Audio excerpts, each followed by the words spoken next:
When my wife Lauren invited me to her office's annual holiday party, I almost said no. The last few months had been rough between us. Late nights, constant work meetings, and text messages she always seemed to hide.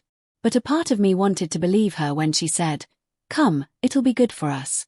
So, I put on my best suit, grabbed a bottle of wine, and told myself that tonight I'd just be her proud husband, not the suspicious man who had been silently connecting dots in his head. The party was at a fancy downtown hotel ballroom. Soft lights, jazz music, champagne glasses clinking. Lauren looked beautiful. No denying that. Her red dress caught every eye in the room. And her laughter carried across the floor. But what caught my attention wasn't her smile. It was the way she leaned toward her coworker Ben every time he spoke. The same Ben she once called just a friend. The same Ben whose name kept showing up in her late-night text logs. My gut twisted, but I stayed calm, watching from a distance. I approached them, smiling, trying to keep my voice even. "Hey, honey," I said, sliding an arm around her waist. "You going to introduce me?" Ben turned, smirking slightly. "Oh, this must be the famous husband," he said, offering a handshake that lingered a bit too long. His eyes never quite met mine. They were fixed on Lauren. She laughed awkwardly, saying, "Ben, this is Jack." That's when I saw it. His hand brushed the small of her back, subtle, but intimate, like he'd done it before. I clenched my jaw, but said nothing. The room felt smaller suddenly, every laugh sounding hollow. I excused myself to grab a drink, pretending to be casual. From across the bar, I watched them. Ben leaned closer, whispered something in her ear, and she swatted his arm playfully. Maybe it was harmless, maybe it wasn't. But when he placed his hand on her hip, I knew this wasn't just office banter. It was a boundary crossed. The old me would have made a scene right then and there. But I'd learned that silence could be far more dangerous. I stepped outside for a few minutes, breathing in the cold night air, planning my next move. My phone buzzed, a text from one of Lauren's co-workers, Sandra. We'd spoken once at a previous event and she seemed like one of the few decent people in that circle. Her message read, "You should keep an eye on Ben. He's been bragging." My pulse spiked. Bragging about what? When I walked back in, I caught them near the bar. Ben's hand on Lauren's shoulder again. Too comfortable. Too familiar. She looked uncomfortable this time, maybe realizing how it appeared. I walked up slowly, smiling as if nothing was wrong. "Mind if I borrow my wife for a second?" I said, my tone cool, but sharp enough to cut glass. Ben chuckled. "Sure, man. Just don't keep her all night." That was his mistake.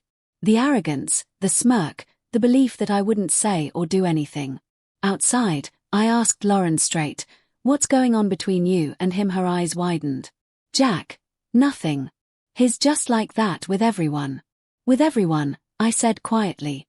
"He touches everyone like that." She didn't answer. Instead, she said the worst thing she could have. "You're overreacting." That was the moment I knew she was lying. Not because of what she said, but how easily it came out. I went back inside, not to argue, but to end it. Ben was still by the bar, drink in hand, laughing with another group of co-workers. I walked up to him, calm, smiling. "Hey, Ben," I said. He turned smug again. "Yeah, Jack." I didn't raise my voice. I didn't warn him. I just leaned in and said, "Touch my wife again, and you won't be bragging about anything for a while." He laughed, about to reply, and that's when I did it. My fist connected with his jaw so hard that his glass shattered as he hit the floor. The room went silent. People gasped. Phones came out. Someone yelled. Lauren screamed my name, but I didn't look at her. Security rushed in. And before anyone could say a word, I said, "Tell your HR department." He earned that punch. Then I walked out. No dramatics, no shouting, just pure cold clarity. The next morning, I packed my bags. Lauren begged me to talk. Said it was just harmless flirting, said I embarrassed her. But when I showed her the screenshots Sandra sent me, messages between her and Ben, plans for after the party, she went pale. The guilt was written all over her face. She tried to deny it at first, but I was done. You said I was overreacting, I told her. Turns out I was underreacting.